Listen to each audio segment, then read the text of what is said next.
ನೋಡಿ ಇದು ಎಷ್ಟು ಚೆನ್ನಾಗಿ ಬಂದಿದೆ. ಸಕ್ಕರೆ ಪಾಕ ಎಲ್ಲ ಚೆನ್ನಾಗಿ ಅಬ್ಸರ್ವ್ ಆಗಿದೆ. ನಾನು ಇದನ್ನು ಇವಾಗ ಬೇರೆ ಒಂದು ಬೌಲ್ಗೆ ಸರ್ವ್ ಮಾಡ್ಕೊತೀನಿ. ತುಂಬ ರುಚಿಯಾಗಿರುತ್ತೆ. ನೀವು ಒಂದ್ಸಲ ಟ್ರೈ ಮಾಡಿ, ಖಂಡಿತ ಇಷ್ಟ ಆಗುತ್ತೆ ಎಲ್ರಿಗೂ. ನೋಡಿ ಒಂದೊಂದು ಈ ಥರ ಜಾಮೂನ್ ತಗೊಂಡು ಕೊಬ್ಬರಿಲಾದರೂ ಇದು ಮಾಡ್ಕೊಳ್ಳಿ. ನಿಮ್ಗೆ ಆಪ್ಷನಲ್ ಸಕ್ಕರೆ ಬೇಡ ಅಂತ ಅಂದರೆ ಕೊಬ್ಬರಿ ಪೌಡ್ರೇ ಯೂಸ್ ಮಾಡ್ಕೊಳ್ಳಿ. ತುಂಬ ರುಚಿಯಾಗಿರುತ್ತೆ. ಒಂದು ಸಲ ಮಾಡಿ, ಖಂಡಿತ ಇಷ್ಟ ಆಗುತ್ತೆ ಎಲ್ರಿಗೂ. ನೋಡಿ ಆಯಿತು, ಸಿಂಪಲ್ ರೆಸಿಪಿ, ಸಿಂಪಲಾಗಿ ಮಾಡ್ಕೊಬೋದು. ಹಾಯ್ ಫ್ರೆಂಡ್ಸ್, ನಮಸ್ತೆ ಎಲ್ರಿಗೂ. Welcome to Akash kitchen. ನಾನಿವತ್ತು ಬ್ರೆಡ್ ಡ್ರೈ ಜಾಮೂನ್ ಮಾಡ್ತಾಯಿದ್ದೀನಿ. ಹೇಗೆ ಮಾಡೋದು, ಏನೆಲ್ಲ ಇಂಗ್ರೀಡಿಯೆಂಟ್ಸ್ ಬೇಕು ಅಂತ ನೋಡೋಣ ಬನ್ನಿ. ಬನ್ ತಗೊಂಡಿದ್ದೀನಿ, ಈ ಥರ ಸ್ಲೈಸಸ್ ಇರೋ ಬನ್ಗಳು. ಇದು ಕೊಬ್ಬರಿ ಪುಡಿ, ಸಕ್ಕರೆ, ಇದು ಕೊಬ್ಬರಿ ಪುಡಿ, ಇದು ಹಾಲು, ನಿಂಬೆಹಣ್ಣು ಮತ್ತು ಏಲಕ್ಕಿ, ಮಾಡೋಕ್ಕೆ ಎಣ್ಣೆ. ಹೇಗೆ ಮಾಡೋದಂತ ನೋಡೋಣ. ಈ ಥರ ಕಟ್ ಮಾಡ್ಕೊಂಡಿದ್ದೀನಿ ನಾನು. ಇದನ್ನು ಇವಾಗ ಮಿಕ್ಸಿ ಜಾರ್ ಒಳಗೆ ಹಾಕ್ಕೊಂಡು ಪೌಡ್ರ್ ಮಾಡ್ಕೊಂಬರ್ತೀನಿ.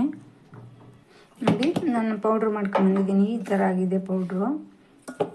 ಇದನ್ನು ಈಗ ಹೇಗೆ ಮಾಡೋದು ಅಂದರೆ, ಈ ಪೌಡ್ರನ್ನ ಒಂದು ಪ್ಲೇಟ್ಗೆ ಹಾಕ್ಕೊತಾ ಇದ್ದೀನಿ. ನೋಡಿ ಒಂದು ಬಾಣಲಿ ತಗೊಂಡಿದ್ದೀನಿ. ನಾನು ಇವಾಗ ಸಕ್ಕರೆ ಪಾಕ ಮಾಡ್ಕೊಳ್ಳೋಣ. ಇದನ್ನು ಸ್ವಲ್ಪ ನೀರು ಹಾಕ್ಕೊತಾ ಇದ್ದೀನಿ. ನೋಡಿ ಇದು ಪಾಕಕ್ಕೆ ಇಟ್ಕೊಂಡಿದ್ದೀನಿ. ಇದು ಎಳೆ ಪಾಕ ಆಗಲಿ ಗಟ್ಟಿ ಪಾಕ ಆಗಲಿ ಬರಬೇಕಂತ ಏನಿಲ್ಲ. 2 ಕುದಿ ಬಂದರೆ ಸಾಕು. ಇದು ಲಿಡ್ ಕ್ಲೋಸ್ ಮಾಡ್ತೀನಿ ನಾನೀಗ. ನೋಡಿ ಇದಕ್ಕೆ ಸ್ವಲ್ಪನೇ ಹಾಲು ಹಾಕ್ಕೊತೀನಿ. ಹಾಲಾಕಿ ಸ್ವಲ್ಪ ಉಂಡೆಗಳು ಮಾಡ್ಕೊತೀನಿ. ಈ ಥರ ಕಲಿಸ್ಕೊಂಡು ಉಂಡೆ ಮಾಡ್ಕೊಳ್ಳಿ.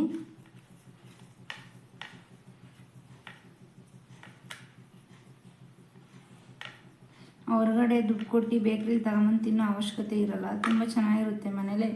ಮನೇಲೇ ಮಾಡಿ. ಇಷ್ಟು ಟಪ್ ಆದರೆ ಸಾಕು ಉಂಡೆ. ಎಲ್ಲ ಉಂಡೆಗಳನ್ನೂ ಇದೇ ಥರ ಮಾಡ್ಕೊಳ್ಳಿ. ನೋಡಿ ಪಾಕ ಆಗಿದೆ. ಇದಕ್ಕೆ ಸ್ವಲ್ಪ ನಿಂಬೆಹಣ್ಣು ಹುಳಿ ಹಾಕ್ತಾಯಿದ್ದೀನಿ. ಈಗ ಸ್ಟವ್ ಆಫ್ ಮಾಡ್ಕೊಳ್ಳಿ. ನಿಂಬೆಹಣ್ಣು ಹಾಕೋದ್ರಿಂದ ಪಾಕ ಗಟ್ಟಿ ಆಗಲ್ಲ. ಈ ಸ್ವಲ್ಪ ಕ್ಲೋಸ್ ಮಾಡಿ ಹಂಗೆ ಬಿಡೋಣ ಇದನ್ನು. ಈಗ ಇದಕ್ಕೆ ಹೇಗೆ ಮಾಡೋದು, ಸ್ಟವ್ ಹಚ್ಕೊಂಡು ಬಾಣಲಿ ಇಟ್ಕೊಂಡಿದ್ದೀನಿ. ಎಣ್ಣೆ ಹಾಕೊಂತಿದ್ದೀನಿ ನಾನು. ನೋಡಿ ನಾನು ಉಂಡೆಗಳು ಮಾಡ್ಕೊಂಡಿದ್ದೀನಿ. ಇದೇ ಎಲ್ಲ ಒಂದೇ ಸೈಜಿಂದು, ದಪ್ಪ ಒಂದು ಸಣ್ಣ ಒಂದು ಏನಿಲ್ಲ, ಎಲ್ಲ ಒಂದೇ ಸೈಜಿಂದು ಉಂಡೆ ಮಾಡ್ಕೊಂಡಿದ್ದೀನಿ. ಎಣ್ಣೆ ಬಿಸಿ ಆಗಲಿ ಈಗ. ಆಮೇಲೆ ಹೇಗೆ ಮಾಡೋದಂತ ನೋಡೋಣ.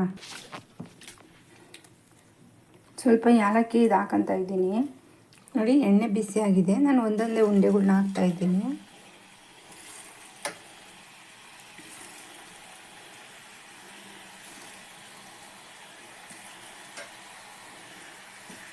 ನೋಡಿ ನಾನು ಎಲ್ಲ ಉಂಡೆಗಳ್ನ ಹಾಕೊಂಡಿದ್ದೀನಿ.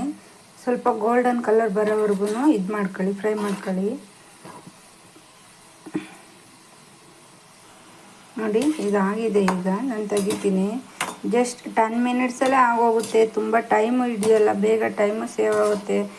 ಯಾರಾದರೂ ಗೆಸ್ಟ್ ಬಂದಾಗ ಅಥವಾ ಯಾವುದಾದ್ರೂ ಹಬ್ಬ ಇದ್ದಾಗ ಮನೆಗೆ, ಅಥವಾ ಬರ್ಡೇ ಫಂಕ್ಷನ್ಗಳಿಗೆ ಈ ಥರ ಈಸಿಯಾಗಿ ಮಾಡ್ಕೊಬೋದು. ಟೈಮ್ ಸೇವ್ ಆಗುತ್ತೆ. ಬರೀ 10 ಮಿನಿಟ್ಸಲ್ಲಿ ಈ ಥರ ಮಾಡ್ಕೊಬೋದು. ಬೇಕ್ರಿಲಿ ತಗೊಂಬಂದು ತಿನ್ನೋ ಥರನೇ ಇರುತ್ತೆ.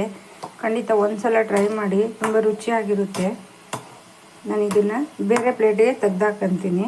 ಒಂದು ಉಂಡೆನೂ ಹೊಡೆದಿಲ್ಲ, ಆ ರೀತಿ ಪರ್ಫೆಕ್ಟಾಗಿ ಬಂದಿದೆ. ತುಂಬ ರುಚಿಯಾಗೂ ಕೂಡ ಇರುತ್ತೆ. ನೀವು ಒಂದ್ಸಲ ಟ್ರೈ ಮಾಡಿ. ಉಂಡೆನ ಈಗ ನಾನು ಸಕ್ಕರೆ ಪಾಕಕ್ಕೆ ಹಾಕ್ಕೊತಾ ಇದ್ದೀನಿ. ಒಂದು 5 ಮಿನಿಟ್ಸ್ ಬಿಡೋಣ. ಇದನ್ನು ಚೆನ್ನಾಗಿ ಸಕ್ಕರೆ ಪಾಕ ಎಲ್ಲ ಅಬ್ಸರ್ವ್ ಆಗುತ್ತೆ.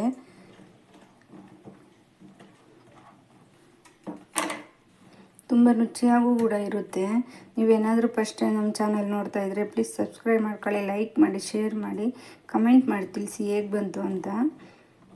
ಇದೊಂದು 5 ನಿಮಿಷ ನಾನು ಲಿಟ್ಟು ಕ್ಲೋಸ್ ಮಾಡಿಬಿಡ್ತೀನಿ.